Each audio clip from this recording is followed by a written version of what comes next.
Bhojpuri cinema को, भोजपुरी को लोगों ने बदनाम किया। आज की तारीख में वो सभ्य परिवार भोजपुरी का जो भोजपुरी को अश्लील गाता है, उन्हीं के घर के बहुएं रील में सबसे ज्यादा गंदगी बचाए पड़ी है। हमारे जमाने में ऐसा होता था, हमारे जमाने में ऐसा होता था। अब बैठे रहिए आप 1 रुपया टिकट कटा के सिनेमा हॉल में नहीं जाते देखने। आप जब टीनेज थे तब उसी तौर की बात करते थे, आई थी हमारे जमाने में गंगा जमुना सरस्वती आई थी हमारे। हाँ तो फिर आपका जमाना था तो आप सत्तू पीते थे, अब बर्गर खाते हैं लोग। और एक प्रोड्यूसर बेचारा आता है 500 करोड़ रुपया लगाता है, और जब उसको रावण लीला में ही उसकी रिकवरी है तो रामलीला क्यों बनाएगा। खेसारी ने भी बहुत सारे गंदे गाने गाए, मान लिया। पवन सिंह ने बड़े गंदे गाए, पर मैं उनके 500 अच्छे गाने सुना सकता हूँ। खेसारी के 500 भजन सुना सकता हूँ। उस पर किसने लोगों ने फोकस किया? कल्पना ने गा दिए 150 गाना अश्लीलता गवाया लोगों ने। लेकिन आज कल्पना कितना बढ़िया काम कर रही है, कलकत्ता से लेकर लंदन तक गा के आ रही है। अब वो पद्मश्री की हकदार नहीं है। पहचान आपको मिली निरहुआ रिक्शा वाले से मिली। अरे जो रिस्पांस मिला, जो पब्लिक मुझे पकड़ने के लिए, छूने के लिए पगलाई। तभी एक रिक्शा वाला आया, उधर से घुमाया, मुझे देखा, देख के आगे निकल गया, फिर उधर से घूम कर आया, कहता बतासा चाचा। तो जब उसने कहा बतासा चाचा, पहली बार उसने कहा, तो मुझे लगा यार इसका मतलब है कि मैं पहचान में आ रहा हूँ। मुझे पता नहीं क्यों ऐसा लगता है कि मुझ में बहुत कुछ छुपा पड़ा हुआ है। वो एक डायरेक्टर नहीं मिला मुझे जो मेरे अंदर के किरदार को, मेरे अंदर की प्रतिभा को निकाल पाए। नेपोटिज्म? कहीं न कोई नेपोटिज्म नहीं, ये सब कामचोरों की गलतफहमी है, छोड़ पाते हैं। कंगना रनावत का बयान था बॉलीवुड में जो है, तो कैसे स्टार बन गई? अगर नेपोटिज्म होता तो सलमान खान के दोनों भाई भी सुपरस्टार होते, उनकी कोई वैल्यू ही नहीं है यार। यश चोपड़ा जैसा आदमी अपने बेटे उदय चोपड़ा को स्टार नहीं बना पाया, तो मैं कैसे मान लूं कि नेपोटिज्म? क्या कारण रहा कि भोजपुरी सिनेमा पिछड़ गया, जिन्होंने मतलब अमिताभ बच्चन जी को भी यहाँ पर काम करने आना पड़ा, और आज जो है फिल्में उस लेवल की नहीं बन पा रही। जब आपने सिनेमा ही नहीं देखा तो आपने किस आधार पर? यही है गरीब की लुगाई सबकी भौजाई वाली कहानी हो गई। अरे भैया ठीक है, एक दिन वो ब्रेड चुरा लिया था, पर ससुरा रोज घंटी बजाता है भगवान के यहाँ, अभी भी आप चोरवे कर रहे हैं उसको यार। ये कहानी हो गई है भोजपुरी। स्टडी किसी का है नहीं, देखा किसी ने है नहीं। अरे उस वक्त भी सिनेमा 90% वेजिटेरियन होता था, एक आइटम सॉन्ग पर जाने की वजह से नॉन वेजिटेरियन हो जाता था। हर हंसी के पीछे एक कहानी होती है और हर कलाकार के पीछे एक लंबा संघर्ष। जी हाँ, एक ऐसा कलाकार जो आजमगढ़ की गलियों से निकल करके मुंबई तक का सफर पूरा करते, बीच में कई रुकावटें भी आती हैं। मुंबई में जाकर के एक लंबा सफर तय करना होता है। वहां पर संघर्ष की वो गाथा जिसकी शुरुआत होती है, आज वो संघर्ष की जो गाथा वहां से शुरू हुई थी वो किसी पहचान की मोहताज नहीं है। जी हाँ, आज हमारे साथ पॉडकास्ट में एक ऐसी शख्सियत हैं जो करोड़ों दिलों पर राज करते हैं, हम सबको गुदगुदाते हैं और हम सब के जीवन में एक नया उजाला लाते हैं। मनोज सिंह टाइगर। पूरी दुनिया आपको बतासा वाले चाचा के नाम से जानती है, लेकिन मनोज टाइगर का सफ़र कहाँ से शुरू हुआ? बचपन का सपना क्या था? सपना तो अभिनेता बनने का ही था। जब एक समझ होती है आपकी, बहुत सारे लोग कंफ्यूज होते हैं, बहुत सारे लोग पारिवारिक दबाव में या निर्णय लेने की जो उनकी स्थिति होती है वो परिवार पर डिपेंड होती है। जो उनके माँ बाप कहते हैं, उनके परिवार कहते हैं, या अपने घर वालों को जो बनते बिगड़ते देखते हैं, उस आधार पर लोग निर्णय लेते हैं। पर मुझे शायद याद नहीं है, लेकिन मैंने जब से होश संभाला था मुझे लगता है मैं अभिनेता ही पैदा हुआ था। बिल्कुल। आपकी ज़िंदगी में एक, मैं जब आपके बारे में पढ़ रहा था तो पता चला कि 10वीं में 3 बार आप फेल हुए थे। पिटाई भी हुई थी आपकी या फिर? नहीं, पिटाई नहीं हुई थी, लेकिन घर का सबसे बड़ा लड़का हाई स्कूल में 3 बार फेल होता है तो क्या ही वो लोग उम्मीद रखेंगे हमसे।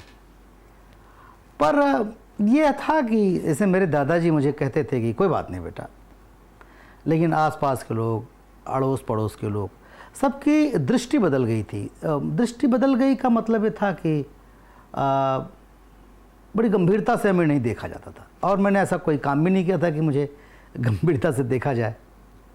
तो 3 बार फेल हुए थे, ये मतलब सच है? लोगों को बड़ा उत्सुकता रहती है। 3 बार मतलब 2 बार फेल हुआ, तीसरी बार पास हुआ था। तीसरी बार पास हो गए थे, मतलब तीसरी बार में आपने हाई स्कूल पास किया था। अच्छा, मुंबई गए, मुंबई में डायरेक्टर्स के बारे में बड़ी बड़ी कहानियां आती हैं। क्या लगता है कभी कोई ऐसा किस्सा आपके साथ हुआ जब नए नए आए, किसी डायरेक्टर के साथ आपका जो है कोई ऐसा वाकया हुआ, कोई ऐसा कोई घटना हुई जो आपको याद हो, आप बताना चाहें? बहुत सारी घटनाएं, 1-2 नहीं है, न जाने कितनी हैं। और ये हर व्यक्ति के साथ होता है। किसी डायरेक्टर के पास गए, मैं एक बहुत बड़े डायरेक्टर के पास गया था, मैं उनका नाम भी लेता हूँ, उनका नाम था बीपी सिंह, जो आहट और सीआईडी के डायरेक्टर थे। मैंने कहा सर नमस्ते, कुछ बात करना चाहता हूँ। बड़े प्यार से उन्होंने कहा बोलो। मैंने कहा सर मैं एक्टर हूँ। नहीं नहीं नहीं, मैं एक्टर से बात नहीं करता, मेरे वो बात करेंगे, जाओ जाओ। तो मैंने कहा देखिए यार अभी एक्टर आप बने नहीं। खुद को मैंने समझाया कि यार गुस्सा भी आया, लेकिन फिर मैं सोचा ठीक है यार, मेरे जैसे न जाने कितने लोग मिलते होंगे। और बहुत सारे डायरेक्टर ऐसे जिनके साथ मैंने काम किया, नर्वस हुआ, गालियाँ दिया उन लोगों ने, मुझे डांटा भी। तो ये कोई नई बात नहीं है।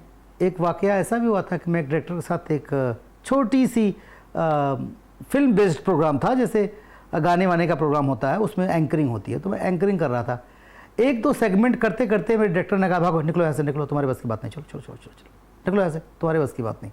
एक और बड़ी मज़ेदार घटना घटी थी। मैं एक ऐड की शूटिंग कर रहा था। मुझसे पूछा गया कि ऑडिशन में आप गाड़ी चलाना जानते हैं? मैंने कहा जी हाँ। बट ट्रक चलाना, मैंने कहा चला लूँगा। और मुझे ट्रक चलाना नहीं आता था, मैं ट्रैक्टर चलाना आता था। मैंने सोचा कितना ही चलाना होगा। कमलिस्तान स्टूडियो में शूटिंग हो रही थी और ट्रक जब चलाना हुआ तो फिर वो कभी एक्सेलेटर मैं ज़्यादा दबा दूं तो गाड़ी आगे बढ़ जाती थी, और कभी एक्सेलेटर कम होता था और मैं गियर लगाने की प्रक्रिया में गाड़ी बंद हो जाती थी। और प्रेशराइज वो लोग इतना ज़्यादा कर दिए, क्या कर रहे हो यार, क्यों नहीं चला पा रहे हो, चलाना नहीं जानते क्या? मैंने सोचा इस बार गाड़ी बंद नहीं होने दूंगा, और मैंने एक्सेलेटर हाँका और गाड़ी जंप ली और जा करके वो ट्राईपोर्ट पर चढ़ गई। सब भागे कैमरा वैमरा लेकर। डायरेक्टर बंगाली दादा थे जो मेरी माँ बहन की गालियाँ दे, उतर साला उतर। किस फिल्म का वाकया था? ऐड था। और मैं आया मेकअप रूम में, आईने में अपनी शक्ल देख रहा हूँ। मैं सोच रहा हूँ कि मैं क्या कर पाऊँगा यार, और बिना बताए चुपके से भाग गया। बाद में उन लोगों ने मुझे ढूंढा भी, जबकि वो लोग कोई रास्ता निकाल लेते। अच्छा, शुरुआती दौर की घटना जब मैं पढ़ रहा था तो बड़ा संघर्ष रहा आपके जीवन में। मैं पढ़ रहा था कि आपने वहाँ बर्तन मांजे और भी बहुत सारे जो कहीं थिएटर में भी आपने रोजी रोटी के लिए काम किया। शुरुआती जो जीवन था कितना मुश्किल होता है, और जो नए कलाकार जा रहे हैं उनके लिए क्या संदेश देना चाहिए? देखिए, संघर्ष नाम की कोई चीज़ एक्चुअली जीवन में होती नहीं है।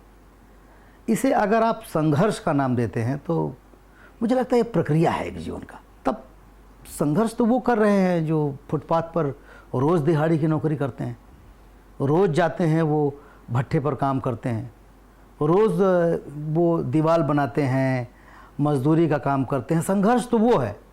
आप आईएएस बनने गए हैं इलाहाबाद विश्वविद्यालय में, आप भूखे रहते हैं, 15 घंटे जगते हैं, आप पैसों के लिए आप कोचिंग करके पैसा इकट्ठा करते पढ़ते, ये संघर्ष थोड़ी है, ये तो प्रक्रिया है जीवन की।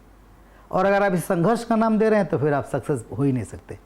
तो अगर हम गए हैं मुंबई में और हमारे पास खाने के लिए नहीं है तो कमाओ, भगवान ने हाथ पैर दिया। संघर्ष तब होता कि जब एक पैर नहीं होता, एक पैर पर बैसाखी लेकर के आप संघर्ष कर, तब उसको मैं संघर्ष मानता। प्रभु ने आपको 2 आंखें दी हैं, 2 हाथ दिया है, 2 पैर दिया है, सोचने के लिए बुद्धि दी है, निरोग रखा है, तो फिर संघर्ष का है। मैं इसे संघर्ष मानता ही नहीं। जब आप मुंबई गए, आपने संघर्ष की कहानी बताई, काफी आपके कह रहे हैं संघर्ष कुछ नहीं होता, लेकिन मुंबई जब पहुंचे तो कोई ऐसा धोखा जो आपको मिला हो और अभी भी याद हो, लगा कि नहीं बड़ा धोखा हो गया आपके साथ? शुरुआती दौर की बात मैं देखिए, धोखा नाम, अब धोखे में तो मेरे साथ ऐसा कोई धोखा नहीं हुआ।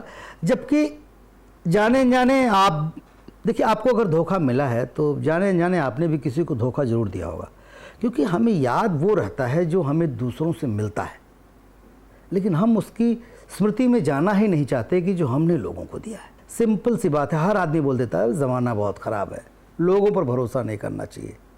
यहाँ भाई हर आदमी धोखा देता है, कोई किसी का है नहीं, लेकिन वो कौन है जो किसी का नहीं है? तो अगर घुमाइए उंगली तो आप पहले अपने ऊपर आकलन कीजिए कि आपने कितने लोगों को झूठ बोला है, आपने कितने लोगों को धोखा दिया है, आपने कितनी को फुलफिल किया। गलती तो आपकी है। तो मुझे लगता है कि आपके साथ जो कुछ होता है, चाहे वो अच्छा होता है चाहे बुरा होता है, उसकी वजह कोई दूसरा नहीं, वो आप खुद हैं। तो इस तरह से अगर मुझे कुछ महसूस हुआ होगा तो मुझे लगता है उसका जिम्मेदार मैं ही हूँ। पहली मूवी जो आपकी आई थी चलत मुसाफिर मोह लियो रे, भोजपुरी फिल्म थी। उसके बाद भी कई फिल्में हुई, लेकिन जो पहचान आपको मिली निरहुआ रिक्शा वाले से मिली जी। कैसा क्या किस्सा है, क्या कहानी रही है निरहुआ रिक्शा वाले की, कुछ बताना चाहेंगे दर्शकों? निरहुआ रिक्शा वाला जब मुझे स्क्रिप्ट सुनाई गई, जब मेरा रोल सुनाया गया, तो मुझे लगा कि क्या ही रोल होगा ये, क्योंकि उससे बेटर रोल मैंने, उससे बढ़िया रोल मैंने किया था चलत मुसाफिर मोह लियो रे, जो हमारी पहली फिल्म थी। एक तरीके से वो फिल्म का हीरो था मैं। उसमें 2 हीरो थे, छैला बिहारी और दिनेश लाल यादव निरहुआ, लेकिन तीसरा हीरो मैं था। मेरे ऊपर रोमांटिक गाना भी था।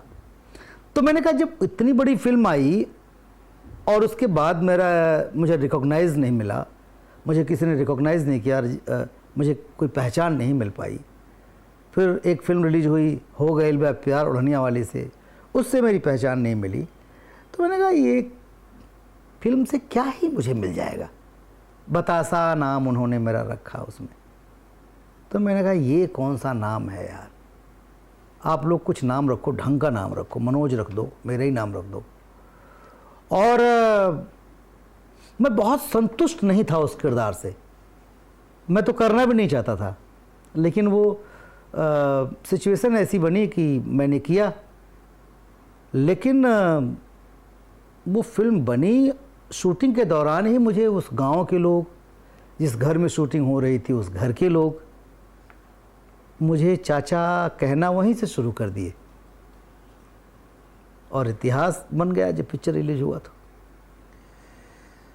पतासा का किरदार आपके जीवन की पहचान बन गई, जैसा कि अभी आपने बताया। पहली बार जब लोगों ने आपको पतासा चाचा के नाम से बुलाया, कैसा महसूस हुआ, मतलब कैसा लगा उस वक्त की?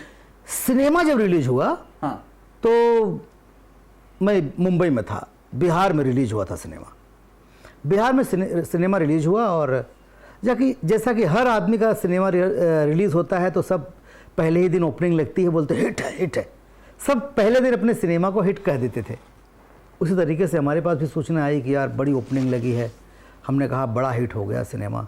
लोग बोले हाँ भाई पहले दिन में सिनेमा तुम्हारा भी सुपर हिट हो गया। तो मैंने कहा बात तो सही कह रहे हैं यार, पहले दिन में सिनेमा तो हिट होता नहीं है। एक हफ्ता बीता, 2 दिन बीता, 3 दिन बीता, और भाई वहाँ से जो खबर आनी शुरू हुई कि अरे यार कमाल की जा रही फिल्म। फिर वहाँ फिल्म 1 हफ्ते, 2 हफ्ते, 3 हफ्ते, 4 हफ्ते, 5 हफ्ते, और सिनेमा महीनों तक चलती रही। फिर मुंबई में रिलीज़ हुई फिल्म। मुंबई रिलीज होने से पहले मैं मुंबई के 4 बंगला, एक जगह है फोर बंगलो के सामने बोन करके एक जूते की दुकान है, वहाँ पर खड़ा होकर के किसी ऑटो का वेट कर रहा था या किसी दोस्त का वेट कर रहा था, मुझे याद नहीं है। तभी एक रिक्शा वाला आया, उधर से घुमाया, मुझे देखा, देख के आगे निकल गया। फिर उधर से घूम कर आया, कहता बतासा चाचा। तो जब उसने कहा बतासा चाचा, तब मैंने उससे पूछा कि पिक्चर देखे क्या? हाँ। मैंने कहा मुंबई में तो रिलीज़ नहीं हुई, कहाँ देखे? अभी आज ही आया हूँ गांव से, बिहार का हूँ, वहाँ गया था सिनेमा हॉल में, 12 बार देखा हूँ पिक्चर। तो जब उसने कहा बतासा चाचा, पहली बार उसने कहा, तो मुझे लगा यार इसका मतलब है कि मैं पहचान में आ रहा हूँ लोगों। इसके बाद मुंबई रिलीज हुई, मुंबई प्रमोशन में गया, और जो रिस्पॉन्स मिला, जो पब्लिक मुझे पकड़ने के लिए, छूने के लिए पगलाई। 1 महीना 2 महीना बीतते बीतते हिंदुस्तान का कोई ऐसा नाका नहीं, कोना नहीं, गांव नहीं, शहर नहीं, जहां बिहार और यूपी के लोग हों और उसमें से 10 में से 5 लोग मुझे ये न कह दें कि हेलो बतासा चाचा। भोजपुरी फिल्म इंडस्ट्री की पहली ब्लॉकबस्टर मानते हैं आप निरहुआ रिक्शा वाले? भोजपुरी इंडस्ट्री की पहली ब्लॉकबस्टर नहीं थी, मेरी पहली ब्लॉकबस्टर थी। भोजपुरी की पहली ब्लॉकबस्टर दूसरे दौर की, जो 2000 के बाद का जो दौर शुरू हुआ, उसमें कन्यादान सेमी हिट थी, लेकिन सुपर डुपर हिट फिल्म जो थी वो थी ससुरा बड़ा पैसे वाला। ससुरा बड़ा पैसे वाले के बाद उसी लेवल की धमाकेदार सुपर हिट कोई फिल्म थी तो वो थी निरहुआ रिक्शा वाला। मनोज तिवारी से अच्छे संपर्क? जी, मनोज तिवारी जी से बहुत अच्छे संबंध है। उस वक्त नहीं था, तब हम जानते नहीं थे एक दूसरे को, लेकिन सिनेमा के ही दौरान हमने उनके साथ काम नहीं किया था, तभी हमारी पहचान हो गई थी, हमारी मित्रता हो गई थी, और फिर वो मुझे एक एक्टर के तौर पे बड़ी रिस्पेक्ट, बड़ा प्यार, बड़ा मोहब्बत देते हैं। अच्छा, एक विवाद चलता है, कई बार पूछा जाता है मनोज तिवारी जी से और रवि किशन जी से, बड़ा सुपरस्टार कौन? भोजपुरी सिनेमा का बड़ा सुपरस्टार इनमें से किसको मानते हैं आप? एक्चुअली ये सुपरस्टार की जो दौड़ है ना, एक्चुअली ये काल्पनिक है, मैं इसको मानता नहीं। पहली बात तो ये मानना भी नहीं चाहिए, लेकिन उसके बाद भी मैं रवि किशन जी की अपनी एक पहचान है, उनकी अपनी एक। रवि किशन का बयान आता है कि मनोज तिवारी जी को मैंने सेट किया मुंबई में, और मनोज जी कहते हैं कि उन लोगों को इन सब बयान से बचना चाहिए। एजुकेटेड लोग हैं, पढ़े लिखे लोग हैं, और अपने एजुकेटेड होने का परिचय देना चाहिए। इससे सतही स्तर पर जाने का परिचय मिलता है, और एक बार दो बार अच्छा लगता है, बार बार ऐसा करने से फिर लोग आपको हास्य का पात्र समझने लगते हैं। सच क्या है बताएंगे? सच क्या है? सच एक है, वो एक कलाकार हैं, एक प्रसिद्ध कलाकार हैं और सिनेमा का हीरो रहे हैं और दोनों लोगों की अपनी अपनी फिल्में सुपरहिट रही हैं, यही सच है। अच्छा, कॉमेडी भी आपने किया, इसके अलावा विलेन का भी किरदार आपने निभाया। सबसे बेहतर कौन सा किरदार आपको लगा कि कॉमेडी बेहतर है या विलेन का किरदार बेहतर है? देखिए, हंसना आसान है, रोना आसान है, पर हंसाना और रुलाना दोनों बहुत टफ है। किरदार कोई भी हो, किरदार की गहराई में जाना, वो किसी तरह का किरदार हो, टफ है। जो सर्प जो है केचुल जब छोड़ता है तो उसको शायद जितनी पीड़ा होती होगी, आपको किरदार में भी घुसने में उतनी पीड़ा होती है। सबसे मुश्किल कौन सा किरदार लगता है? हंसाना आसान है या फिर रुलाना? ये तो आपके हिसाब से देखिए, ये तो आपके ऊपर है कि अगर आपको ड्राइविंग आती है तो कोई भी गाड़ी चलाना आसान है, मर्सिडीज भी चला लेंगे, आप ट्रक भी चला लेंगे थोड़ी सी मेहनत के बाद। लेकिन अगर आपको गियर नहीं लगाना नहीं आता है तो फिर आप साइकिल भी नहीं चला पाएंगे, बड़ी सिंपल सी बात है। तो ये एक अभिनेता के तौर पर, हाँ, कुछ अभिनेता ऐसे होते हैं जो किसी खास तरह के किरदार में ही कंफर्ट होते हैं। उनको लगता है कॉमेडी मेरे बस की बात नहीं, मैं रोने वाला रोल कर पाऊंगा। तो मैं उन किरदार में से, उन अभिनेताओं में से नहीं हूँ। मैंने रंगमंच में हर तरह का किरदार किया है, तो मुझे लगता है कि जिस तरह के किरदार को मैं नहीं कर पाऊंगा, थोड़ा वक्त दीजिए, मैं उसे भी कर लूँगा। तो अगर मेरे हिसाब से पूछा जाए तो पब्लिक को हंसा पाना वो थोड़ा सा टफ है, क्योंकि गुदगुदी करके आप नहीं हंसा सकते। उनमें हंसी स्वतः और खुद आए, उसके लिए बड़ा चैलेंज एक्सेप्ट करना पड़ता है। 300 से ज़्यादा फिल्में आपने की हैं जी। सबसे बेहतरीन फिल्म आपको कौन सी लगी कि पतासा चाचा की सबसे फेवरेट फिल्म है अपनी फिल्मों में? अभी तक नहीं किया मैंने, अभी तक निकल के नहीं आ पाया? नहीं आया, नहीं आया। वैसा डायरेक्टर नहीं मिला? कह सकते हैं, बिल्कुल कह सकते हैं कि शायद अभी वो एक डायरेक्टर नहीं मिला मुझे जो मेरे अंदर के किरदार को, मेरे अंदर के प्रतिभा को निकाल पाए। क्योंकि मुझे पता नहीं क्यों ऐसा लगता है कि मुझ में बहुत कुछ छुपा पड़ा हुआ है। कैसा किरदार चाहते हैं? देखिए, कैसा किरदार तो मुझे नहीं पता, पर मुझे ऐसा लगता है कि मैं डायरेक्टर का एक्टर हूँ, और हर एक्टर डायरेक्टर का एक्टर होता है। आपकी अपनी कुछ चीज़ें ऐसी होती हैं जिसको आपको पता है ऐसे कर देना, ऐसे कर देना, पर एक डायरेक्टर आता है और वो बोलता है नहीं, आपको ऐसे नहीं ऐसे करना है, ऐसे नहीं ऐसे करना है, और आपको ऐसा ही करना पड़ेगा, आप गलत कर रहे हो। वो एक ऐसा डायरेक्टर जो ये कहे कि ठीक है, आप नहीं कर पा रहे हो, आज पैकअप, जाओ तैयारी करो, फिर ही होगा, नहीं तो नहीं होगा। और फिर एक चैलेंज मिले कि नहीं यार, इस किरदार को करना है।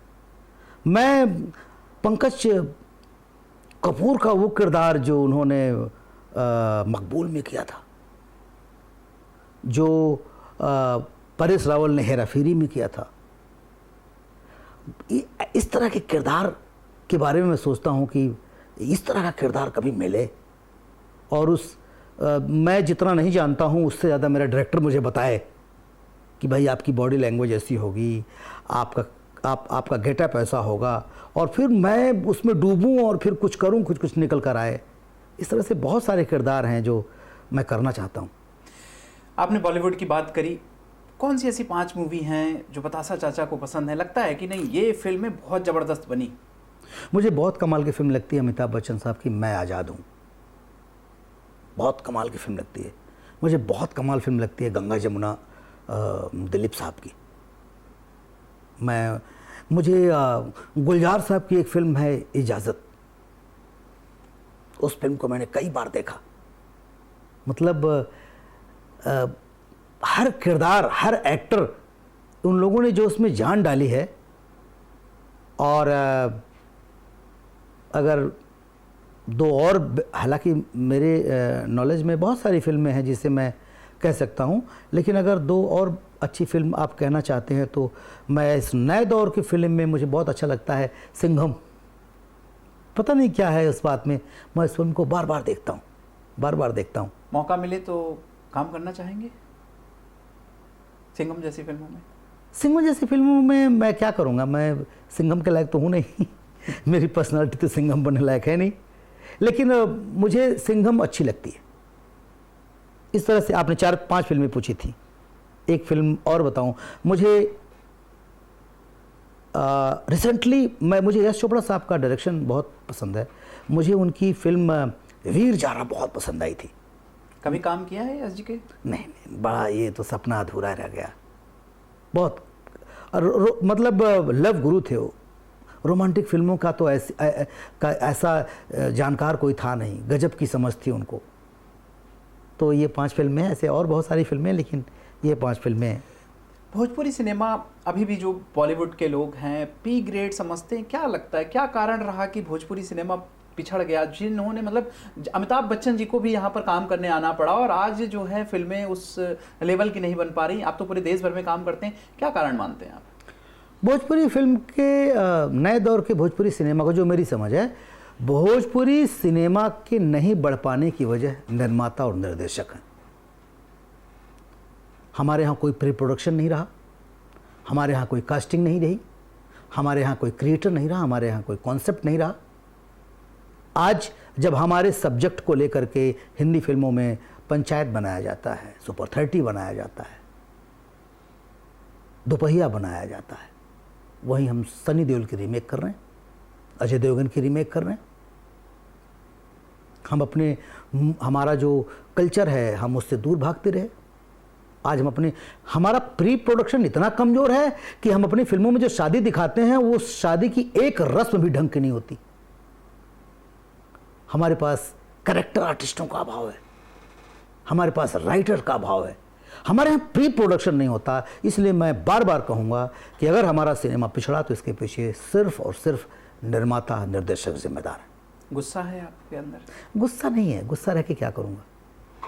दर्द है कि हम जिस फिल्म के प्रतिनिधि हैं, जहाँ के हम स्टार हैं, जहाँ की पब्लिक हमें स्टार मानती है, अदर इंडस्ट्री के लोग हमें गंभीरता से नहीं लेते, तो तकलीफ होती है। अगर आपको मौका मिले डायरेक्शन के फील्ड में आना चाहेंगे? मुझे लगता है कि मैं डायरेक्टर नहीं हूँ, मुझे डायरेक्शन की बिल्कुल समझ नहीं। मैं एक्टर को डायरेक्ट कर सकता हूँ, कैमरा डायरेक्ट नहीं कर सकता। उसकी टेक्नोलॉजी मुझे समझ में नहीं आती। मैं आज भी, मुझे डायरेक्टर्स बोलते हैं अरे भाई कैमरे से बाहर जा रहे हैं, तो मैंने कहा सर मुझे बांधो मत, मेरे को करने दो। मुझे वो लेंस का समझ नहीं है, मुझे वो ब्लॉक का समझ नहीं है। मैं एक्टर को डायरेक्ट कर सकता हूँ, मैं कैमरा डायरेक्ट नहीं कर सकता। नेपोटिज्म? नहीं, बिल्कुल नहीं, बिल्कुल नेपोटिज्म नहीं है भोजपुरी इंडस्ट्री में। किसी जगह है नेपोटिज्म नहीं। एक बात बताइए, अगर नेपोटिज्म होता तो फिर अमिताभ बच्चन की जगह उनका बेटा भी सुपरस्टार होता। और एक बात बताइए कि अगर मैं 32 साल स्ट्रगल करके फिल्म इंडस्ट्री में हीरो बन पाया, तो मैं अगर अपने बेटे को लॉन्च कर दे रहा हूँ तो नेपोटिज्म थोड़ी कहते हैं। मैं अपने बेटे के बारे में सोचूंगा तो क्या पड़ोसी मेरे बेटे के बारे में सोचेगा? इसमें कौन सी बुरी बात है? पैसा मैं कमाया, मेहनत मैंने किया 32 साल तक, और लॉन्च कर दूं पड़ोसी के बच्चे को, ये कौन सी बात है? पहले तो अपने बच्चे को मैं वरीयता दूंगा ना भाई। कोई नेपोटिज्म नहीं, कहीं ना कोई नेपोटिज्म नहीं। ये सब कामचोरों की गलतफहमी है, छोट बातें हैं, ये लफाजी है सब। कंगना रनावत का बयान था क्या बॉलीवुड में जो है, तो कैसे स्टार बन गई, कैसे सुपरस्टार बन गई? देखिए ये सब बातें नहीं है, ये सब, इस बात में कोई सच्चाई नहीं है। हम कह रहे हैं कि हमारे साथ इमोशनली अगर हमारा पड़ोसी, हमारा दोस्त, तो मैं वरीयता मैं ही दूंगा ना। हर आदमी अपने सर्कल के लोगों में जो एक्टर हैं, जैसे मैं एक्टर हूं, मैं फिल्म बनाऊंगा तो पहले यही सोचूंगा ना कि यार जो मैं चाहता हूं, क्या मेरे ग्रुप के लड़कों में जो हमारे परिचित के लोग, उनमें से कोई है रिक्वायरमेंट? गलती तब होती है कि जब हम नॉन टैलेंटेड लोगों को प्रमोट करते हैं। अगर नेपोटिज्म होता तो सलमान खान के दोनों भाई भी सुपरस्टार होते। उनको तो उनकी कोई वैल्यू ही नहीं है। उनको तो क्या है, सब सलमान खान के भाई की वजह से जाने जाते हैं, उनकी और क्या पहचान है? हाँ, कभी कभी क्या होता है कि जैसे मान लीजिए कि मैं फिल्म बना रहा हूं, और मैं फिल्म बना रहा हूं और तभी पता लगा कि मेरा कोई रिश्तेदार आता है और कहता है कि भाई इसमें आप हीरो किसको ले रहे हैं, आप मेरे बेटे को ले लीजिए। तो सवाल पूछेगा वो कि भाई 5 करोड़ लगा रहा हूं, टिकट खिड़की से पैसा वसूलना है, आपके बेटे को लेकर के मैं क्या करूंगा? यार यश चोपड़ा जैसा आदमी अपने बेटे उदय चोपड़ा को स्टार नहीं बना पाया, तो मैं कैसे मान लूं कि नेपोटिज्म है? मैं इस बात को नहीं मानता। सुशांत सिंह राजपूत गलत हुआ? देखिए ये मामला न्यायालय में है। हो सकता है कि मैंने आपसे कहा कि आपके साथ जो कुछ अच्छा होता है और जो कुछ बुरा होता है उसके कहीं ना कहीं जिम्मेदार आप होते हैं। तो कभी कभी ऐसा भी होता है कि आपके साथ जो नहीं होना चाहिए वो भी होता है। तो बिल्कुल हो सकता है कि सुशांत जी के साथ वो हो गया जो नहीं होना चाहिए था। पर यह है कि अब जहां न तो मैं उनके करीब था, मैं वही बात बोल सकता हूं जो पत्रिकाओं में पढ़ता हूं, मैं वही बात समझ सकता हूं, सुन सकता हूं जो आसपास के लोग बोलते हैं। तो उसमें कभी पता चलता है कि यार उनके साथ गलत हुआ, फिर कभी कभी कुछ और बोलते हैं। कोई कहता है कि वो ड्रग्स ले लेते थे, कोई कहता था ऐसा कुछ नहीं है, तो कोई बहुत सारी चीज़ें हैं। पर मुझे ऐसा लगता है कि जब आप एज एन एक्टर एक काम करते हैं, सफलता आपको मिलती है, तो आप बहुत सारी चीज़ों से बचें, सफलता का गलत इस्तेमाल ना हो। आप वो गैंग में ग्रुप वो ज्वाइन मत करिए जिस ग्रुप को आपको ज्वाइन नहीं करना चाहिए। आप चरस लेने लगते हैं, आप गांजा लेने लगते हैं, आप दारू पीने लगते हैं, और लड़कियों से रोमांस करना जन्मसिद्ध अधिकार हो जाता है। मैं एक आदमी के लिए नहीं कर रहा हूँ, हर आदमी के लिए कर रहा हूँ। तो जब ये सारी स्टारडम आपकी खोपड़ी पे चढ़ता है तो फिर आपको गलत गलत रास्ते भी दिखाता है। आपका शुक्र जब स्ट्रांग होता है तो शुक्र आपको इधर उधर भटकाता भी है। तो जब भटकाता है तो जब तोड़ के अपनी सीमाएं ख्वाबों के जी पीछे दौड़ेंगे तो ख्वाबों के दहकते अंगारे में राख बनाकर छोड़ेंगे। तो हमें इन सब चीज़ों पर भी ध्यान देना चाहिए। लेकिन न्यायालय में बात है, कभी कभी हम राजनीति के शिकार होते हैं, हो भी सकता है। तमाम राजनेताओं ने ये आगे बढ़ रहा है, वो ये होता है। यहां पर एक चीज मानता हूं कि अगर एक आगे बढ़ रहा है तो दूसरा आदमी सोचेगा, राजनीति में भी होता है, हाँ यार ये पार्टी आगे बढ़ रही है, इसकी टांग खींचो। टांग खिंचाई वाली बात तो है, ये ग्रुप आगे बढ़ रहा है, ये ग्रुप, तो हो सकता है इस तरह की कोई सरकमस्टांसेस बने हो जहां वो उसके शिकार हो गए हों। आपने ड्रग्स की बात की, बॉलीवुड में तमाम खबरें आती होती हैं ड्रग्स पार्टी रेव पार्टी। भाई साहब, आप हिंदुस्तान का कौन सा ऐसा कोना है जहां पर ड्रग्स नहीं ले रहे हैं लोग? बॉलीवुड में भी ड्रग्स, देखिए बॉलीवुड हो, हॉलीवुड हो, भोजीवुड हो, हम देखिए जब हम किसी चीज़ में लिप्त नहीं, जैसे मैं तो सिगरेट नहीं पीता हूँ, मैं गांजा नहीं, जब सिगरेट नहीं पीता हूँ तो गांजा क्या पीऊँगा, मैं शराब नहीं पीता हूँ। अगर ये बात चल रही है कि फलाने पकड़े गए गांजे के साथ, फलाने पकड़े गए इसके साथ, कई लोगों को जेल भी हुआ, कई स्टार वो कुछ मात्रा में रखे हुए गांजा के साथ अरेस्ट किए गए। तो मैं जानना चाहता हूं कि वो आया कहां से। तो इसमें ना बहुत सारी जगहों पर मैं सरकार को दोषी मानता हूं। एक तरफ आप कहते हो शराब मत पियो, नुकसान है, दूसरी तरफ आप शराब की पब्लिसिटी भी करते हो, दूसरी तरफ आप कहते हो सिगरेट मत पियो, तीसरी तरफ सिगरेट का प्रचार भी हो रहा है, दुकानों पर बेचा भी जा रहा है। तो ये एक ऐसा मुद्दा है कि मुझे नहीं लगता कि ये कोई ऐसा कोना बचा हुआ है जहां ये पहुंच नहीं गया। आपने बात करी भोजपुरी फिल्म इंडस्ट्री में जो है कई कलाकार हैं, स्क्रिप्ट नहीं आती हैं, आप मानते हैं कि उनको मेहनताना कम मिलता है? देखिए, मेहनताना कम मिलने के पीछे बहुत सारे कारण हैं। मिलता तो कम है और उनका बजट कम होता गया, और वैसा मैंने आपसे कहा कि करेक्टर आर्टिस्टों के अभाव में भोजपुरी इंडस्ट्री जूझ रही है और कॉन्सेप्ट के अभाव में भोजपुरी इंडस्ट्री जूझ रही है। तो जब आप एक सिनेमा को हिट करने के लिए, मैं हर इंटरव्यू में बोलता हूं कि एक थाली आपके पास आती है, भोजन की थाली, जिसमें दाल, चावल, रोटी, सब्जी, अचार, पापड़ सब रखा रहता है। उसमें एक ही चम्मच घी पड़ता है। एक कटोरी दाल में आप 4 चम्मच घी डाल देंगे तो बेस्वाद हो जाएगा, लेकिन 1 से 2 चम्मच में गजब का उसका स्वाद बनता है। एक छोटा सा अचार, उसमें 1 चम्मच सिरका डाल दीजिए तो और मज़ेदार हो जाता है। 5 चम्मच सिरका तो आप डालेंगे नहीं, लेकिन वो जो देसी घी आपका 1 चम्मच पड़ता है उसकी जगह डालडा तो नहीं डाल सकते ना आप, सत्यानाश हो जाएगा। डालडा डाल देंगे, सरसों का तेल डाल देंगे तब भी सत्यानाश हो जाएगा, नारियल का तेल डाल देंगे तब भी तो भाई आपकी 4 सीन के लिए ही एक कॉमेडियन आता है, तो देसी घी जैसा ही उसका परफॉर्मेंस होना चाहिए ना, देसी घी जैसा ही कोई एक्टर ले आइए। अब आप कहते हो कि यार बजट नहीं है, तो बजट नहीं तो देसी घी मत खाइए भाई। अब देसी घी आपको 100 रुपए किलो तो नहीं मिलेगा, सीधी सी बात है। मिलेगा तो वो 500 से 1000 के बीच ही। तो अच्छा अभिनेता भी आपको तो नहीं मिलेगा, फिर डालडे खरीद के ले आओ। तो जब ये मेंटालिटी हो जाती है कि आपको थाली भी लाना है, सजाना भी है, पैसा भी नहीं खर्चा करना है, तो उसका रिजल्ट आपके बिक्री में भी पड़ेगा।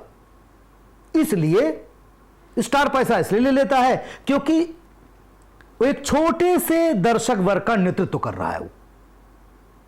वो गायक है, वो डबल मीनिंग गाने गाता था, अब डबल मीनिंग गाने की वजह से उसका एक दर्शक वर्ग है, वो दर्शक वर्ग उसकी वजह से सिनेमा देखने जाता है, तो लोगों को लगता है हमारा स्टार थे, हम पैसा उसी को देंगे। तो अब उसी में करते करते करते करते करते 1 से 50, 50 से 25, 25 से 10 ऐसे आके सिमट गया मामला। स्टारबक्स में 350 की 250 की कॉफी मिलती है, ग्राहक आए न आए वो बंदा 50 रुपए में कॉफी नहीं बेचेगा। तो आपकी बिक्री नहीं हो रही है तो आप क्या करेंगे, 25 रुपए में कॉफी बेचना शुरू कर देंगे? नहीं भाई, गुणवत्ता पे भरोसा रखिए, आज नहीं तो कल ग्राहक आएंगे। तो भोजपुरी सिनेमा का गुणवत्ता ही नहीं रहा, तो माल सस्ता करने से और चीजें बिगड़ती चली गई और बिगड़ती चली जा रही है।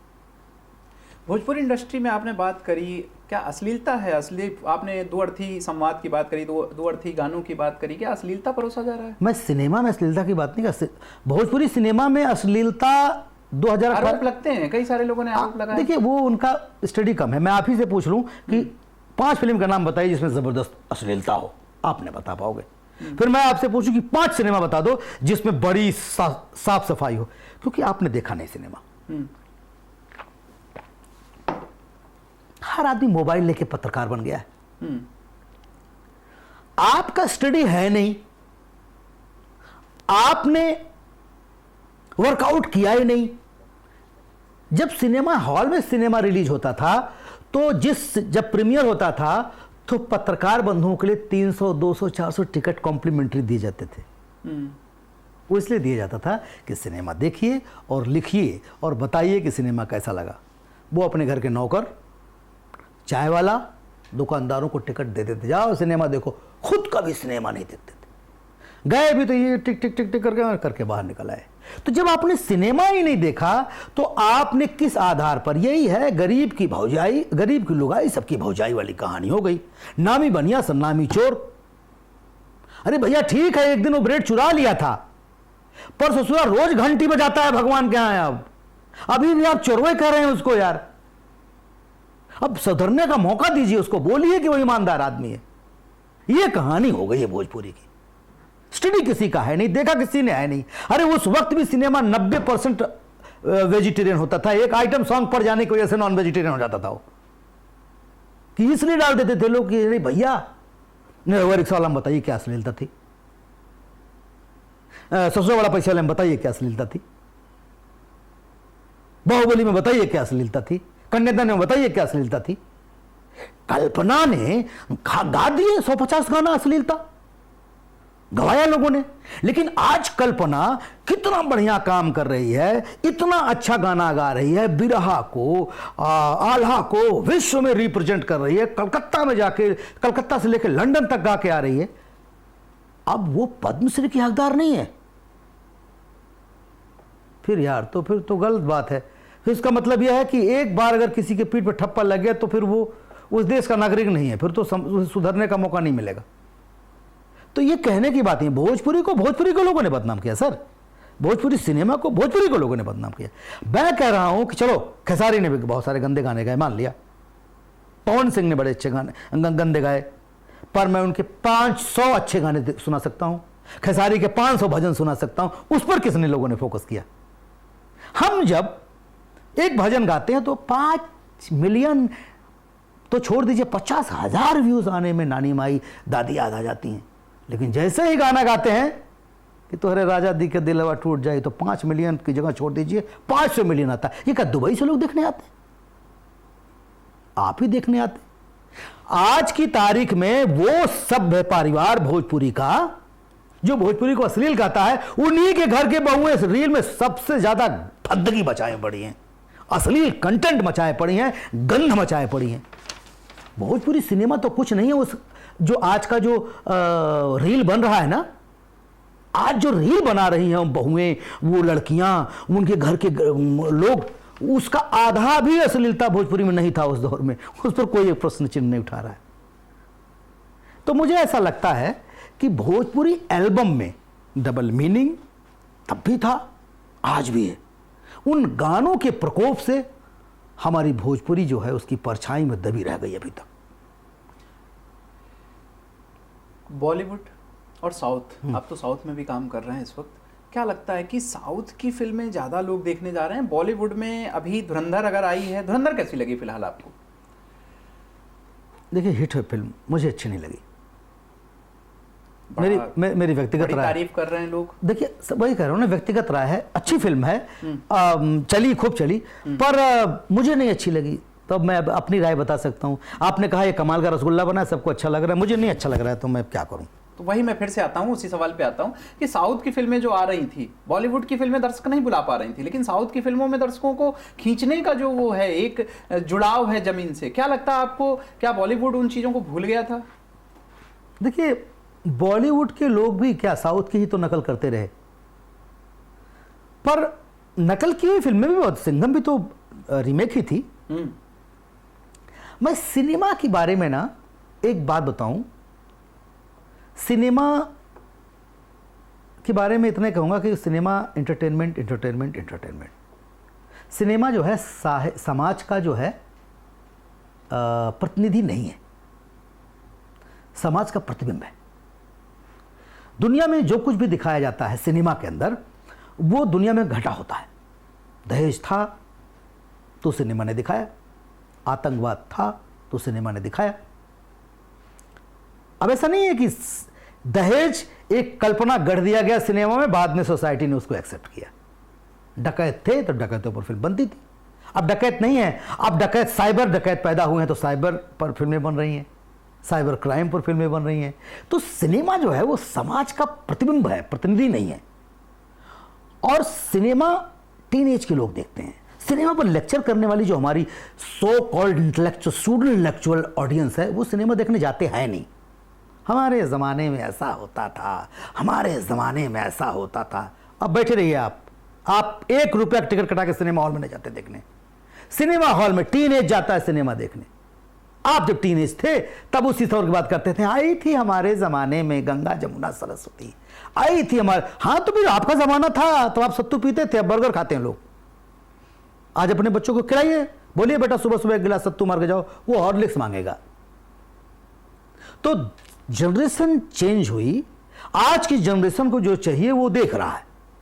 और सिनेमा वही जो सपने दिखाए। उस दौर में भी गोविंद निल्हानी थे, श्याम बेनेगल थे। 10% सिनेमा बनता था जिसको हम लोग बोलते थे ऑफ बीट सिनेमा। 90% सिनेमा बनता था कमर्शियल सिनेमा। सडनली एक वातावरण चेंज हो गया। 90% बॉलीवुड में ऑफ बीट सिनेमा बनने लगा, बगैर गाने, बगैर लड़की के, बगैर ठुमके न लगाए, और 10% कमर्शियल। अब उसका परिणाम देखिए कि इस अभाव में ये दर्शकों का जो रिदम था जो टूटा। तो बॉर्डर आई तो हिट हो गई, गदर आई तो हिट हो गई, जवान आई तो हिट हो गई। अभी वो फिल्में पसंद की जाने लगी जो फिल्मों का दौर 90 के दशक में था। तो इसका मतलब है कि दर्शक एंटरटेनमेंट चाहता है भाई। वो आपका लेक्चर सुनने के लिए 3 घंटा सिनेमा हॉल में नहीं बैठेगा। आप ओटीटी में भी देख लीजिए, कौन सी फिल्म हिट होती है, कौन सी वेब सीरीज होती है जिसमें होता है तेरी मां का तेरी बहन का मिर्जापुर।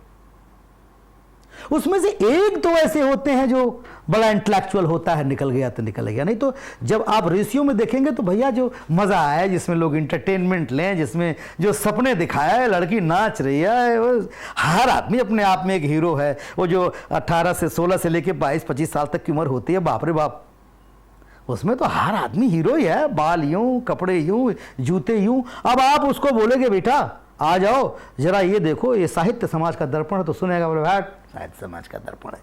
हम आपकी उम्र में आएंगे तो देखेंगे साहित्य समाज का दर्पण है।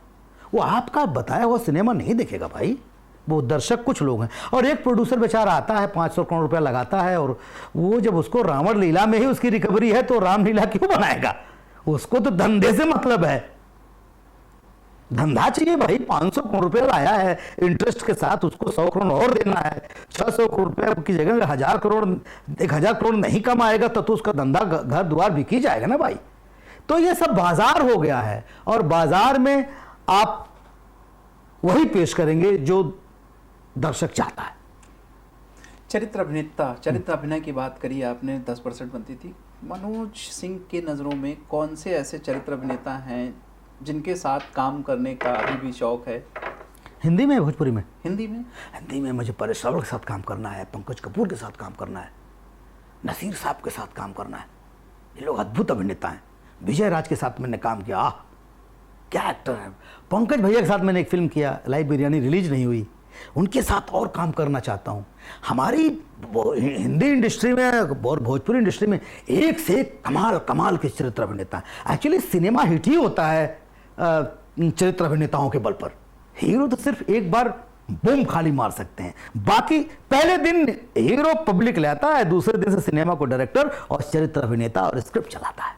आपने बात करी पंकज जी के बारे में। पंकज जी का अभिनय बहुत शानदार है। आप उनकी मिर्जापुर देख लीजिए, उनकी कई फिल्में हैं।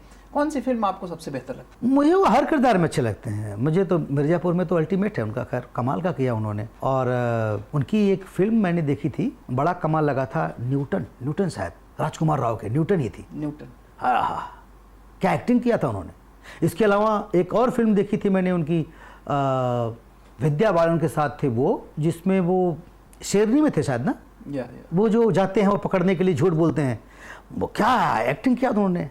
गंगा बौसेपुर में कमाल का एक्टिंग, बड़े सहज नेचुरल अभिनेता हैं। शानदार अभिनेता तो हैं ही हैं। व्यक्ति कैसे हैं? बहुत कमाल के व्यक्ति हैं।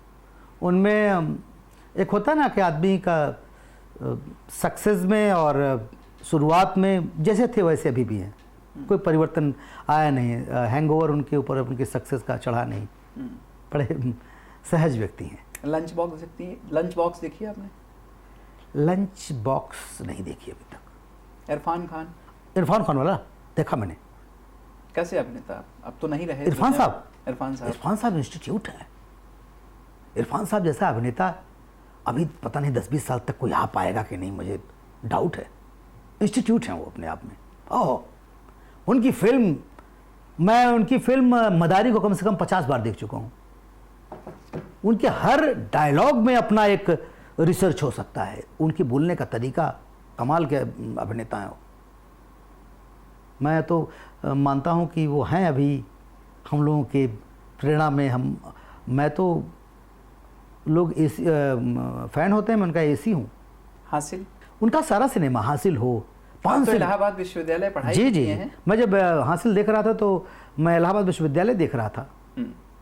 पान सिंह तोमर देखिए उनका, पान सिंह तोमर में कमाल का अभिनय किया उन्होंने। अभिनय किया ही नहीं, उन्होंने जीवंत कर दिया उस किरदार को। मुझे तो पान सिंह ही दिख रहे थे वो, कहीं से मुझे इरफान नहीं दिख रहे थे। इरफान दिखे ही नहीं उसमें, वो पान सिंह ही दिखे। कमी महसूस करते हैं उनकी? सर, एक अभिनेता जो होगा ना, हर अभिनेता को इरफान साहब की कमी महसूस होगी। जल्दी चले गए समय से पहले? जी, बहुत कम समय में भी ये वक्त थोड़ी है जाने का। मैं तो बिलीव ही नहीं कर पा रहा था कि इरफान साहब नहीं रहे। शुरुआती दौर में मैं लेक टंडन साहब के साथ प्रोडक्शन में असिस्टेंट में रहता था, तो उनका एक सीरियल था दरार, उसमें एक्टिंग करते थे वो दिव्या सेठ के साथ। तो उस दौर में उनके साथ बैठता उठता था, बातचीत होती थी। तब वो बड़ा फ्रस्ट्रेट रहा करते थे कि मुझे फिल्म करना है। ये बात मैं बता रहा हूँ 96-97 की।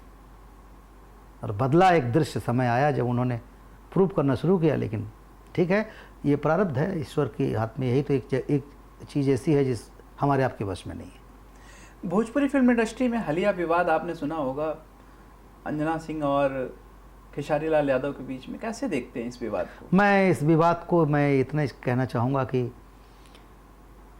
इसमें बचना चाहिए ये सब चीज़ों से। जब आपको ईश्वर ने नवाजा है, जब आपको ईश्वर ने एक पोजीशन पर पहुँचा दिया है, तो आप छोटी मोटी हरकतों से बचें। ये एक बार 2 बार अच्छा लगता है, बार अच्छा नहीं लगता। किसकी गलती है? गलती मैं कैसे कौन होता हूँ ये कहने वाला किसकी गलती है? किसी एक का बोलूँगा, दोनों में से किसी एक का नाम लूँगा तो फिर वो तो विवाद बढ़ जाएगा, फिर मैं भी एक विवाद को जन्म दूंगा। मैं उस विवाद को जन्म देना नहीं चाहता। बस इतना ही कहूँगा कि ये हमारे आपके हाथ में है कि हम इन सब चीज़ों से बचें। क्या सलाह देना चाहेंगे दोनों लोगों को? बस दोनों लोगों से कहूँगा कि मौन धारण कर लें। हर बड़े से बड़े जख्म जो है भर जाते हैं मौन से। एक आर्टिस्ट के लिए जब वो सुने कि राम जन्मभूमि, जिसके लिए पूरे भारत ने एक लंबी तपस्या की हो, चंदा चोरी का मामला निकल करके आता है, क्या सोच रहे थे उस वक्त बतासा चाचा, क्या दिमाग में चल रहा था कि क्या हुआ? सर आप बिलीव नहीं करेंगे, ये 90 की बात है जब पहली बार कार सेवक अयोध्या के लिए कूच किए थे। उस वक्त मैं इंटर फर्स्ट ईयर में पढ़ता था। उस कार सेवा में मैं शामिल था। ये मेरे माथे पे जो फटा हुआ है ये लाठी चार्ज में फटा था। बहुत कम उम्र में था मैं। 5 दिन पैदल चलकर हम 80-90 लोग थे, हम लोग वहाँ पहुँचे थे। हमने अपनी आंखों से मंजर देखा है, लाश गिरते हुए हमने देखा है। 4 धाम मंदिर में हम महीनों सोए, मोबाइल नहीं हुआ करता था, सारे स्कूल को जेल बना दिया गया था, गाड़ियाँ बंद हो गई थी, रेलवे ट्रैक पर सब कुछ बंद हो गया था, गाड़ियाँ आती नहीं थी, बस आते नहीं थे, घर वालों को पता नहीं था। हम भाग गए, भाग के पहुँचे, गोलियाँ चली, लोग मरे। घर वालों को तो सभी पता था कि बच्चा मर गया मेरा। 22 दिन 25 दिन जब लड़का लौट कर नहीं आएगा, खाना पीना बंद, सब धराशायी हो गए। मैंने जो कलकत्ता के दोनों भाई थे वो उन दोनों की लाशें देखी, वो लाशें देखी जो कोठारी बंधुओं को की लाश देखा, उनको जीवंत देखा है। बाबा मौनी रामलाल दास जी महाराज के हमारे गुरु थे जो 1008 दुर्वासा मंडलेश्वर मौनी जी महाराज रामलाल दास जी, उनकी छावनी में हम जाके बैठे थे। वहाँ ये लोग भी वहाँ कुछ दिन थे। फिर वहाँ से फिर हम लोग 4 धाम मंदिर में आ गए। 4 धाम मंदिर के सामने एक और है, उसका नाम भूल रहा हूँ, जिसमें हम लोग सोते थे। तो वो मंजर मैंने देखा, वो डेडिकेशन लोगों का देखा, और फिर वो दृश्य बदला जब उस दौर में जो दीवार, जब महल बनता है ना तो सर जो बुनियाद की ईंटें होती हैं वो दिखाई नहीं पड़ती हैं, पर जो उस पर जो इमारत बनती है ना, उसको इस बात को रोज़ शुक्रिया अदा करना चाहिए कि मुझे यहाँ पे नीचे दबे कुचले अंधकार में सो रहे कुछ ईंटें ऐसे हैं जिनकी वजह से मैं यहाँ खड़ा हूँ। दुख हुआ था? और दुख तो होता ही है सर। आज इस जगह पर, इस मुकाम पर वो मंदिर पहुँचा तो मेरे सब दिमाग में ही समझ में आता है कि भगवान राम का नाम ही कलंक है। तकलीफ और दुख सहने के लिए ही वो आए थे। वो उनका काम ही था लोगों का जहर पीना, और फिर लोगों का जहर पी करके लोगों आपको सुखी रखना। जब पैदा हुए तब वो दशरथ से तिरस्कृत थे। कौशल्या को मैंने एक किताब पढ़ी अमीश की, राम, तो उसमें मैंने पढ़ा कि दशरथ जितना कौशल्या को इग्नोर करते थे, उनका ज़्यादा समर्पण जो है वो कैकेयी के साथ था। और उसी वजह से दशरथ चाहते थे कि राम जो है, आपको पता है दशरथ कभी कोई युद्ध हारे नहीं थे। वो पहली बार हारे थे युद्ध, और किससे? रावण से। कुबेर से उनका युद्ध हुआ था, और कुबेर के पीछे सेनापति था रावण। रावण ने उनको दौड़ाया था, और जब रावण ने उनको दौड़ाया था तो उस वक्त कैकेयी ने उनको बचाया था। और इधर वो युद्ध हार रहे थे, और इधर प्रसव पीड़ा से गुजर रही कौशल्या राम को पैदा कर रही थी। और जब वो हारे तो उन्हें उनका सारा श्रेय उन्होंने राम को दिया था कि ये पैदा हुआ और मैं पहली बार युद्ध हारा। वो बहुत सालों तक वो राम को देखना नहीं चाहते थे। एक बार ये लोग युद्ध में गए थे शिकार करने के लिए, और वहाँ पर एक बाघ ने आक्रमण किया था, और राम ने अपनी जान को जोखिम में डाल करके अपनी खुखरी से उनको बचाया था। और उस दिन उन्होंने वहाँ ये उद्घोषणा किया था कि मेरा राजकुमार ये बनेगा। लेकिन जब कैकेयी को पता चला तो कैकेयी चाहती थी कि भरत, और वो भरत और राम को मिलने नहीं देना चाहती थी। इसीलिए जब ये लोग गुरुकुल में पढ़ने गए तो गुरुकुल में राम और भरत में गजब का प्रेम हुआ। लेकिन जब वो लौट कर आते थे तो ननिहाल भेज दिया करती थी, ताकि यहाँ घर पे राम और भरत मिलने ना पाए। राम वहाँ भी तिरस्कृत हुए, वहाँ भी। इसके बाद राजगद्दी दिया गया भरत को, फिर उनको निकाला गया, फिर सीता को हरा गया, फिर लड़ाई लड़ते रहे, फिर लड़ करके आए बेचारे यहाँ। एक धोबी ने कह दिया, समाज ने कह दिया, अरे रावण के यहाँ से उनकी पत्नी आई थी, अपनी दुख ही तो झेलते रहे बेचारे। उनके नाम का मंदिर बना, नाम मंदिर है नहीं है, हम लोग ही हम तमाम हिंदू लोग ही। आधे तो कहते हैं कि अरे वो नकली मंदिर है ही नहीं, आधे कहते हैं वो मंदिर है। वहाँ भी हम तिरस्कृत राम को होते हुए देख रहे हैं। फिर वो भी बेचारे कल्याण कल्याण कल्याण, बरसों 200-300 साल तक वो जो है जकड़े रहे, ताले में रहे, छूटे भी तो मंदिर बना। अब फिर कलंक देख रहे हैं कि मेरे नाम पर क्या क्या प्रश्न चिन्ह उठेगा, अभी मैं क्या क्या देखूंगा। तो बेचारे राम राम होना आसान है क्या?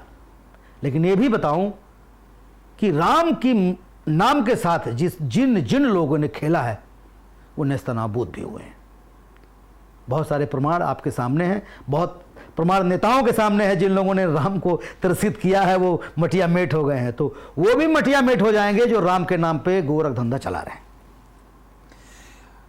काकरोच जनता पार्टी का आंदोलन चल रहा है, छात्र काफी ज्यादा आंदोलित हैं। नीट का परीक्षा लीक हुआ था, कैसे देखते हैं इसको? पहले 2014 से पहले काफी सवाल उठाया करते थे सेलिब्रिटी, आज वर्तमान समय में सवाल नहीं उठते हैं। इसको लेकर के भी तमाम सवाल उठ रहे हैं। भैया एक बात बताऊं, ये काकरोच पार्टी जो है फंडर है बच्चों के नाम पर। ये लोग पीछे से ना वो तमाम वामपंथी शक्तियां जो देश को हुआ है, वही कह रहा हूं ना, पेपर लीक हुआ है, लेकिन अब उनको एक हथियार मिल गया।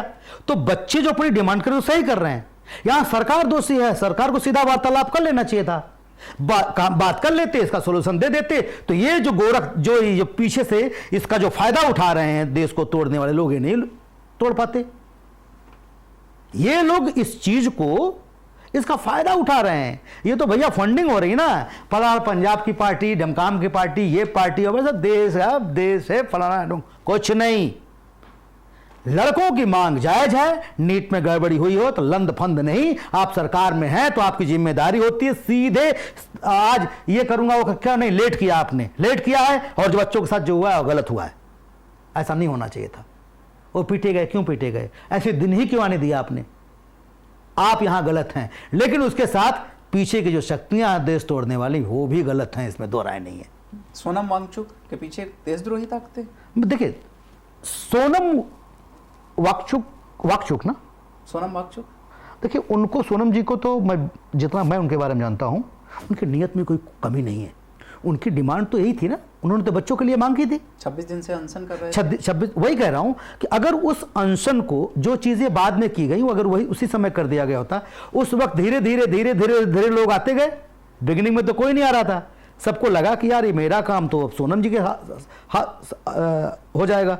तो सोनम जी का जो बच्चों के प्रति था वो अपनी जगह पे सही है, लेकिन उसके साथ जो बाकी चीज मिक्सिंग हुई वो गलत है। किसका दोष मानते?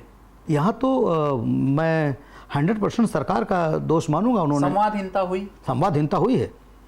यहाँ इस विषय को बड़ी गंभीरता से लेना चाहिए था, नहीं तो वो आज बंदूक और गोली नहीं चलानी पड़ती। अगर हमारा युवा जो है आज वो व्यथित है तो जरूर सफर कर रहा होगा ना। भाई आपका एक अखबार, एक पुलिस की, आप सीधे बोल देते हो कि पुलिस की भर्ती हो रही थी, उसमें पेपर जो है लीक हो गया। अरे भाई साहब, उस पुलिस के लिए उसने 8 महीने दौड़ा है, चना खाया है, उसकी माँ ने चना बेच करके भाड़ा लाया होगा, पढ़ाया होगा, कोचिंग कराया होगा। वो 2 साल 3 साल की जर्नी उसको आप भूल जाते हो। तो मुझे लगता है कि यहां पर कुछ गलती सरकार से हुई है और इसे स्वीकार करना चाहिए। अगर उन्होंने यही संवाद पहले कर लिया होता, संवादहीनता नहीं हुई होती, तो शायद ये बात आज यहां तक नहीं पहुंचती। अंतिम सेगमेंट है हमारा, आपसे सवाल पूछेंगे, कुछ आपको जो है जवाब देना है। निरहुआ या पवन सिंह, सबसे ज़्यादा बेहतर इंसान कौन? मेरे लिए तो दोनों बहुत अच्छे इंसान हैं, मुझे दोनों प्यार करते हैं, दोनों से बड़ा आत्मीयता है। निरहुआ मेरा बहुत प्यारा दोस्त है और पवन सिंह मेरे भांजे हैं। मैं उनको मामा कहते हैं, मैं उनको भांजा कहता हूँ। और व्यक्तिगत तौर पर दोनों मेरे लिए पसंद हैं। हो सकता है और लोगों को कोई कम आता हो, ज़्यादा समझ में आता हो, पर मेरे लिए दोनों बराबर आते हैं। सिनेमा का सबसे बड़ा अंधकार क्या है? कोई एक अंधकार या कई अंधकार? सबसे बड़ा अंधकार है अच्छे subject, CCC, creator, concept and character, इसका अभाव। हमारे यहाँ कैरेक्टर, कॉन्सेप्ट और क्रिएटर, जिसमें डायरेक्टर, तीनों नदारत है। राजनीति में अगर आपको आने का मौका मिलता है तो कौन सी पार्टी चुनेंगे? जो देश के बारे में सोचे। जो देश के बारे में सोचने का मतलब ये है कि हमारे देश में रोटी कपड़ा मकान एटलीस्ट सबको मिले। अगर ऐसा कभी हुआ तो ज़रूर करेंगे। वैसे मुझे सबसे ज़्यादा नफ़रत अगर है तो नेताओं से नफ़रत है। मुझे लगता है इस मुल्क को खतरा चीन से नहीं है, पाकिस्तान से नहीं है, इस देश को खतरा यहाँ के कुछ नेताओं से है। जिंदगी का सबसे बड़ा पछतावा? जिंदगी का, इस पे तो विचार करना पड़ेगा। अभी ज़िंदगी का पछतावा अगर आप कहें तो मैं अब अपना वज़न नहीं कम कर पा रहा हूँ, इस बहुत बड़ा पछतावा है मुझे लगता है कि मुझे 20 किलो वज़न कम कर लेना चाहिए। चलिए, अब एक शब्द में लास्ट सेगमेंट है, आपसे जल्दी जल्दी रैपिड फायर होगा। एक सवाल एक वर्ड में आपको देना है। पसंदीदा अभिनेता? हिंदी या भोजपुरी? किसी पे भी। अगर आप हिंदी की बात करेंगे तो मुझे बच्चन साहब बहुत पसंद है। भोजपुरी में? भोजपुरी की जब बात आप करेंगे तो मुझे बेहतरीन अभिनेता अगर कोई लगता है तो मुझे संजय पांडे और सुशील सिंह। पसंदीदा अभिनेत्री? पसंदीदा अभिनेत्री मुझे रेखा और मधुबाला पसंद है। और भोजपुरी में अगर किसी की बात करेंगे तो मुझे आम्रपाली और ऋचा दीक्षित। पसंदीदा फिल्म? पसंदीदा फिल्म हिंदी में मैं आज़ाद हूँ, मैंने आपको बताया। एक फिल्म अगर बताएंगे तो मैं आज़ाद हूँ। और एक फिल्म अगर भोजपुरी में आप बताएंगे, मेरी या किसी की फिल्म? किसी की भी, आप अपनी भी जोड़ सकते हैं, कोई दिक्कत नहीं। हाँ, तो मेरी अगर मुझे आप कहेंगे तो मुझे बहुत अच्छी लगती है निरहुआ रिक्शा वाला। और अगर किसी और की फिल्म की जब बात करेंगे तो मुझे भोजपुरी में एक फिल्म थी नचनिया, मुझे बहुत अच्छी लगती है। किरदार कौन सा पसंद, कॉमेडी करना या विलन का रोल? सच पूछिए तो मुझे विलन करना बहुत अच्छा लगता है। मैं लेकिन जाना चाहता हूँ कॉमेडी के लिए। गांव या Mumbai? I love my Mumbai. Mumbai ऐसा शहर कोई नहीं। गांव में रहना चाहेंगे? गांव में तो रह ही रहा हूँ, ज़्यादा गांव में ही रहता हूँ, पर मुंबई को नज़र ना लगे, मुंबई ऐसा शहर नहीं है पूरी दुनिया में। भोजपुरी सिनेमा? मिठास, मधुर, अद्भुत। नरेंद्र मोदी? अद्भुत अद्भुत नेता, अद्भुत अभिनेता। अभी फैन सवाल उठाएंगे कि अब अद्भुत अभिनेता कहते हैं। हाँ, कहता रहा हूँ अद्भुत नेता, अद्भुत अभिनेता। मैंने इसलिए कहा क्योंकि वो सच में अपने आप को प्रेजेंट करते हैं, पर नेता कमाल है, वो कमाल नेता हैं। मैं फैन हूँ उनका। राहुल गांधी?